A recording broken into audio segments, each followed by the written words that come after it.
సిద్దిపేట జిల్లా హుస్నాబాద్ నుండి మేడారం జాతరకు ప్రత్యేక బస్సులు నడుపుతున్నట్టు ఆర్టీసీ డ్రైవర్లు కండక్టర్లకు జాతర అయిపోయేంత వరకు ఉచిత భోజన వసతి ఏర్పాటు చేయడం పట్ల టీపీసీ సభ్యుడు కేడం లింగమూర్తి హర్షం వ్యక్తం చేశారు.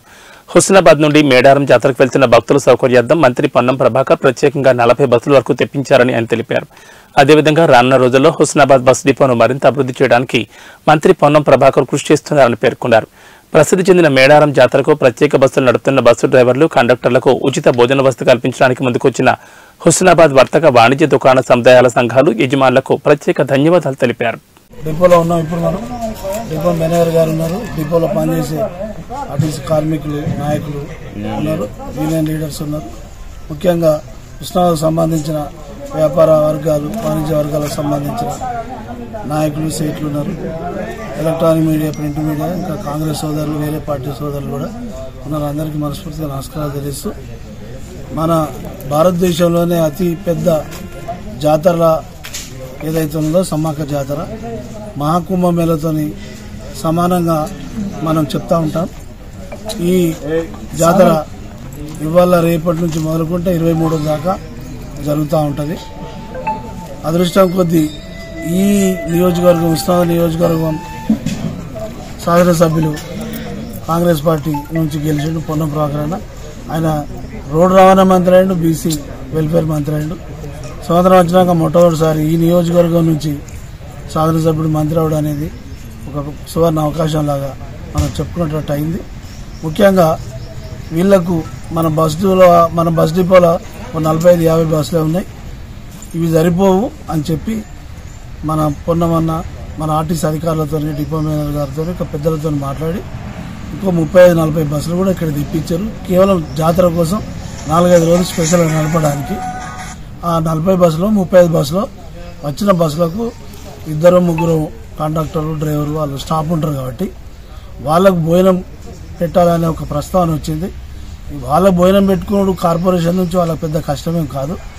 కాకపోతే ఆ ప్రస్తావన వచ్చినప్పుడు మా హుస్నాబాద్లో ప్రతి ఇట్లాంటి కార్యక్రమాలకు అయ్యప్పలకు శ్రీ ఆంజనేయ స్వామి పుట్టినరోజుకు ఇట్లాంటి కార్యక్రమాలకు అన్నం విస్తరణ చేసుడు అంటే భోజనాలు పెట్టుడు అనేది ఇక్కడ జరుగుతూ ఉంటుంది. ఇదంతా మేమంతా భక్తులం కాబట్టి మేమంతా మన అంజనను బాలకిట్టనను మారుతానను సీనానను ఇక్కడ కొంతమంది లేరు, ఆయిల్ మిల్లర్స్ను రైస్ మిల్లర్స్ను కిరాణా వర్తక సంఘాలను వీళ్ళందరూ దృష్టికి తీసుకపోతే వాళ్ళు ఎట్లయినా ప్రేమ కలిగిన వాళ్ళు కాబట్టి మేము మనలో మనం పెట్టకపోవడం మన జాతర.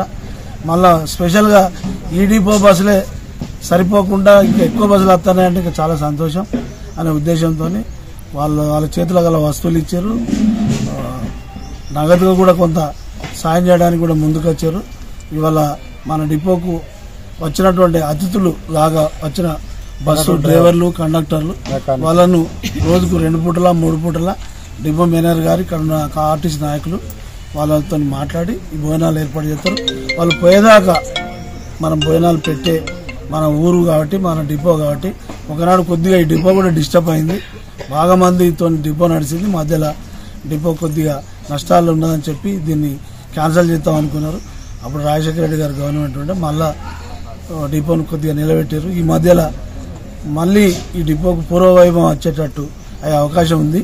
మళ్ళీ డిపో అంటే గ్రామీణ ప్రాంతాల నుంచి కూడా చదువుకోవడానికి, కూరగాయలు అమ్ముకోవడానికి, లేకపోతే హాస్పిటల్లో పోవడానికి కూడా ఉపయోగపడాలి. ఇక్కడి యాత్రలు పోవడానికి కూడా దూర ప్రాంతాలకు పోవడానికి కూడా ఈ డిపో నుంచి మన బస్సులు పెట్టేటట్టు కూడా మనం సహకారం చేసి మన ఆలోచనలతో మనం చేయాలని కోరుతూ ప్రత్యేకంగా మొన్న ఆయనే పెడతా, ఆయనకు ఇట్లా అన్నం పెట్టడం అనేది కొద్దిగా బాగా ఇష్టం.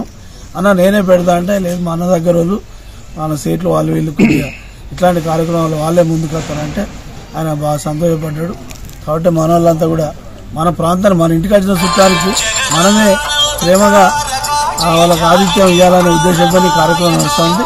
ఈ కార్యక్రమంలో నాకు మాట్లాడే అవకాశం ఇచ్చిన ఆర్టీసీ వాళ్లకు, మేనేజర్ గారికి, ఇక్కడ ఉండేటువంటి వాణిజ్య వర్తక సంఘాల పెద్దలకు అందరికీ మనస్ఫూర్తిగా నమస్కారాలు తెలియజేస్తూ సెలవు తీసుకుంటున్నాను. నమస్కారం.